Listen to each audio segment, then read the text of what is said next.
അറോഹയുടെ കണ്ടിന്യൂറ്റിക്ക് വേണ്ടിയിട്ട് നമ്മുടെ ബാസ ബോർഡ് നല്ലൊരു എഫേർട്ട് ഇടുന്നുണ്ട്. ഈ കഴിഞ്ഞ ഫെബ്രുവരിയിലും അതേപോലെ തന്നെ സമ്മർ ട്രാൻസ്ഫർ വിൻഡോയിലും ബാസ മുന്നോട്ട് വെച്ച ഓഫർ ആയിരിക്കില്ല ഇനി മുന്നോട്ട് വെക്കാൻ വേണ്ടി പോകുന്നത്. അതായത് നല്ല രീതിയിലുള്ള സാലറിയും കാര്യങ്ങളും ഇത്തവണത്തെ ഓഫറിൽ ഉണ്ടാവുമെന്നാണ് അറിയാൻ സാധിക്കുന്നത്. അപ്പോൾ ബാസ ബെറ്റർ ആയിട്ടുള്ള ഓഫർ മുന്നോട്ട് വെക്കുന്നുണ്ടെങ്കിലും വേറെ ആവശ്യപ്പെടുന്നത് റിലീസ് ക്ലോസ് 1 ബില്യൺ യൂറോസ് ആവാൻ പാടില്ല. പകരം ലോവർ ആയിട്ടുള്ള ഒരു റിലീസ് ക്ലോസ് സെറ്റ് ചെയ്ത് വെക്കണം എന്നാണ്. അതായത് പ്ലെയറിന് എപ്പോഴെങ്കിലും ഈ ഒരു ബാസയുടെ എൻവയറൻമെൻറ്റ് പിടിക്കുന്നില്ല എന്ന് തോന്നിക്കഴിഞ്ഞാൽ പ്ലെയറിനെ ഉടനെ ക്ലബ്ബ് വിട്ട് പോകാമല്ലോ, ബാസൊക്കെ ആണെങ്കിൽ ഒരു സർട്ടൻ എമൗണ്ടിൽ ലഭിക്കുമല്ലോ. ആ ഒരു പോയിൻ്റ് ഓഫ് വ്യൂ നിന്നിട്ടാണ് പ്ലെയർ പറഞ്ഞത്. അതായത് റിലീസ് ക്ലോസ് 1 ബില്യൺ യൂറോസ് ആക്കാൻ പാടില്ല എന്നൊക്കെ. അപ്പോൾ ബോർഡ് മിക്കവാറും അത് അക്സെപ്റ്റ് ചെയ്യാനുള്ള ചാൻസ് കാണുന്നുണ്ട്, പ്ലെയറിൻ്റെ കണ്ടിന്യൂറ്റി ഫോക്കസ് ചെയ്യുന്നതുകൊണ്ട്. അപ്പോൾ ഇവിടെ വരാൻ വേണ്ടി പോകുന്നൊരു ഇഷ്യൂ എന്ന് പറയുന്നത് ഡെംബെല്ലയുടെ അതേ പാറ്റേൺ ചിലപ്പോൾ റിപ്പീറ്റ് ആവാനുള്ള ചാൻസ് കാണുന്നുണ്ട്. അതായത് ഡെംബെല്ലയുടെ കോൺട്രാക്ട് റിന്യൂവൽ മാത്യു ലെമിനി നടത്തിയപ്പോൾ പ്ലെയറിൻ്റെ റിലീസ് ക്ലോസ് ആയിട്ട് പറഞ്ഞത് 100 മില്യൺ യൂറോസ് ആയിരുന്നു.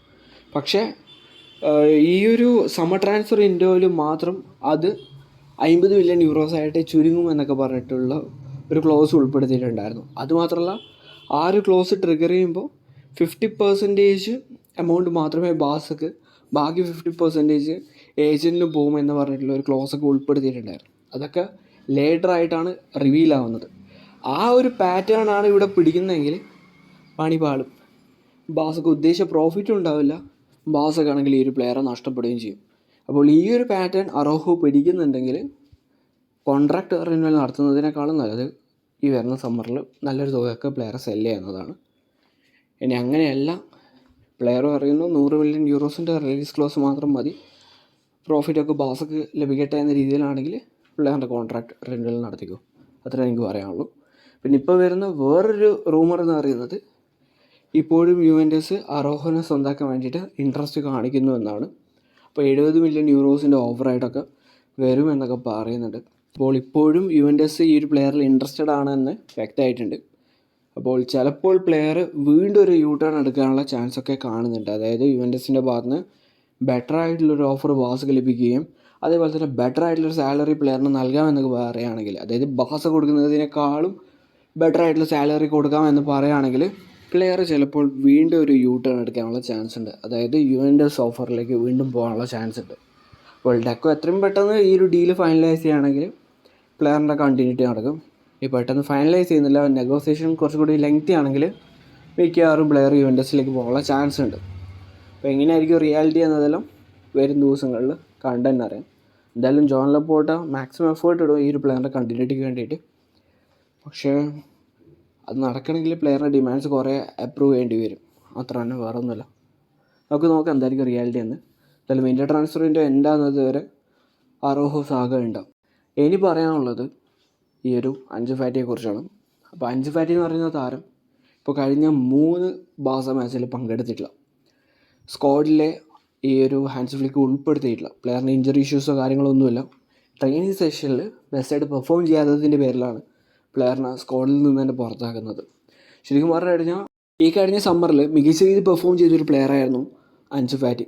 പ്ലെയർ റിഡംഷൻ നടത്തും എന്നൊക്കെയായിരുന്നു ഹാൻസ് ഫ്ലിക്ക് വിചാരിച്ചത് ട്രെയിനിങ് സെഷനിലെ പെർഫോമൻസ് ഒക്കെ കണ്ടിട്ട്. അതിൻ്റെ ഇടക്കാണ് പ്ലെയറിന് ഈ ഒരു ഇഞ്ചറി വരികയും പ്രീ സീസണിൽ പങ്കെടുക്കാൻ പറ്റാതെ പോവുകയും അത് കഴിഞ്ഞിട്ട് പിന്നെ പ്ലെയർ അവൈലബിൾ ആയിട്ടുണ്ടെങ്കിലും പ്ലെയറിന് സ്റ്റാർട്ടിങ് ലെവലിൽ ചാൻസ് ലഭിക്കാതെയായി. കാരണം പ്ലെയറെക്കാളും മികച്ച രീതിയിൽ പെർഫോം ചെയ്യുന്ന പ്ലെയേഴ്സ് ആയിരുന്നു നമ്മുടെ സ്ക്വാഡിൽ ഉണ്ടായത്. അപ്പോൾ ട്രെയിനിങ് സെഷനിൽ മികച്ച രീതിയിൽ പെർഫോം ചെയ്യുകയാണെങ്കിൽ ഹാൻസ് ഫ്ലിക്ക് എന്തായാലും പ്ലേയിങ് ടൈം കൊടുത്തിട്ടുണ്ടാവും. പക്ഷേ ഹാൻസ് ഫ്ലിക്ക് ട്രെയിനിങ് സെഷനിൽ പോലും ബെസ്റ്റായിട്ട് പെർഫോം ചെയ്യാത്തത് കൊണ്ടാണ് കഴിഞ്ഞ 3 ബാസ മാച്ചിൽ പ്ലെയർ പുറത്ത് നിൽക്കേണ്ടി വന്നത്. അപ്പോൾ ഈ സിറ്റുവേഷൻസൊക്കെ കണ്ടിട്ട് നമ്മുടെ ബോർഡ് എടുത്തിരിക്കുന്ന ഡിസിഷൻ എന്ന് പറയുന്നത് അഞ്ചു ഫാറ്റി എന്ന് പറയുന്ന താരം ഈ ഒരു ടൈമിനുള്ളിൽ തന്നെ ക്ലബ്ബ് വിട്ട് പോകണമെന്നാണ്.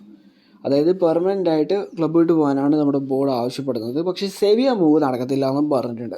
കാരണം സെവിയ ആയിട്ട് ബാസ് അത്ര നല്ല ടേംസിലല്ലാത്തതുകൊണ്ട് സെവിയ മൂവ് നടക്കത്തില്ല, വേണമെങ്കിൽ വേറെ ഏതെങ്കിലും ക്ലബ്ബിലേക്ക് പോകാമെന്നൊക്കെയാണ് ബോർഡ് ഇൻഫോം ചെയ്തിട്ടുള്ളത്.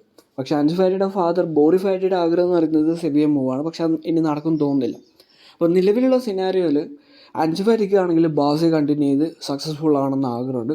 അപ്പോൾ ബോർഡിൻ്റെ പോയിൻ്റ് ഓഫ് വ്യൂവിൽ 10 മില്യൺ യൂറോസ് സാലറി വാങ്ങുന്ന ഒരു താരം പക്ഷേ ആ ഒരു പ്ലെയറിന് പ്ലേയിങ് ടൈം ലഭിക്കുന്നില്ലെങ്കിൽ ബോർഡിന് നഷ്ടം തന്നെയാണ്. അതുകൊണ്ട് ആ ഒരു താരത്തിൻ്റെ എക്സിറ്റ് നടത്താനാണ് ബോർഡ് ഇപ്പോൾ മാക്സിമം പ്രഷർ ചെയ്യുന്നത്. അപ്പോൾ ഈ ഒരു വിൻഡോ ട്രാൻസ്ഫർ വിൻഡോയിൽ പ്ലെയറിൻ്റെ എക്സിറ്റ് നടക്കുകയാണെങ്കിൽ ബോർഡിന് കുറച്ച് എമൗണ്ട് സേവ് ചെയ്യാനും പറ്റും. അതുമാത്രമല്ല വേറൊരു താരത്തിൻ്റെ വരവും നടത്താൻ സാധിക്കും. മെയിനായിട്ട് പറഞ്ഞു കഴിഞ്ഞാൽ റാഷ്ഫോർഡ് ടു ബാസ ലോൺ ഡീൽ വഴി നടത്താൻ സാധിക്കും എന്നാണ് അറിയാൻ സാധിക്കുന്നത്. റാഷ്ഫോർഡ് ആണെങ്കിൽ ബാസ മൂവിന് വേണ്ടിയിട്ട് ഈ ഒരു വേജ് കട്ട് നടത്താൻ റെഡി ആകുന്നുണ്ട്. അതായത് പ്ലെയറിൻ്റെ നെറ്റ് സാലറി എന്ന് പറയുന്നത് 5 മില്യൺ യൂറോസ് ആണെങ്കിൽ അത് ചുരുക്കിയിട്ട് 2 മില്യൺ യൂറോസ് ആക്കിയിട്ട് മാറ്റാൻ പ്ലെയർ റെഡി ആവുന്നുണ്ട് നെറ്റ് സാലറി. ഇപ്പോൾ ബാസ ബോർഡാണെങ്കിൽ റാഷ്ഫോർഡ് ഡീൽ പുള്ളിയാണെങ്കിൽ അൻസു ഫാറ്റിയുടെ എക്സിറ്റ് നടത്തണം. ഇനി അൻസു ഫാറ്റി ക്ലബ്ബ് വിട്ട് പോകുന്നില്ലെങ്കിൽ എറിക് ഗാർസിയയുടെ എക്സിറ്റിലൂടെയെങ്കിലും റാഷ്ഫോർഡിനെ കൊണ്ടുവരാനാണ് ബാസയുടെ ഒരു പ്ലാൻ.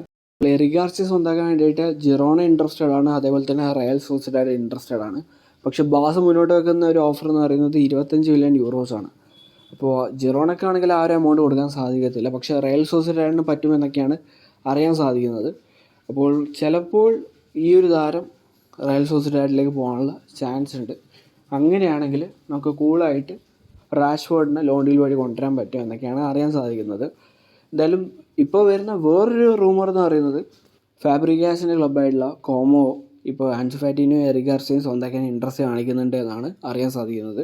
അപ്പോൾ ഈ ഒരു ഡീല് പുള്ളിയാൻ വേണ്ടിയിട്ട് അവർ അത്യാവശ്യം നല്ലൊരു എഫേർട്ട് ഇടുമെന്നൊക്കെയാണ് റീസെൻറ്റ് റൂമേഴ്സൊക്കെ പറയുന്നത്. അത് എത്രത്തോളം ശരിയാണെന്ന് അറിഞ്ഞൂടാ.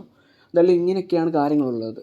അപ്പോൾ എറിക് ഗാർസിയ അല്ലെങ്കിൽ അൻസു ഫാറ്റി ഈ രണ്ടിൽ ഏതെങ്കിലും ഒരു താരം പെർമനൻ്റ് ആയിട്ട് പോകാനാണ് ചാൻസ് കാണുന്നത്. കാരണം അങ്ങനെ പോയാൽ മാത്രമേ റാഷ്ഫോർഡ് ടു ബാസ നടക്കത്തുള്ളൂ എന്നൊക്കെ റൂമേഴ്സ് പറയുന്നുണ്ട്. അപ്പോൾ എങ്ങനെയായിരിക്കും കാര്യങ്ങളിൽ പോകുക എന്നതെല്ലാം കണ്ട് തന്നെ അറിയാം. പിന്നെ ഒരു വമ്പൻ ടിസ്റ്റായിട്ട് അറോഹോഡ് എക്സിറ്റ് നടക്കുന്നുണ്ടോയെന്ന് അറിയില്ല.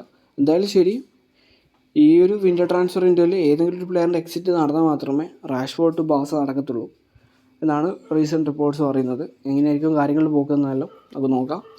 അപ്പോൾ ഇതൊക്കെയാണ് ഈ വീഡിയോയിൽ പറയാൻ ആഗ്രഹിച്ച കാര്യങ്ങൾ. ഈ വീഡിയോ ഇത്രയേ ഉള്ളൂ. അടുത്തൊരു വീഡിയോ ആയിട്ട് കാണുന്നവരെ ബൈ.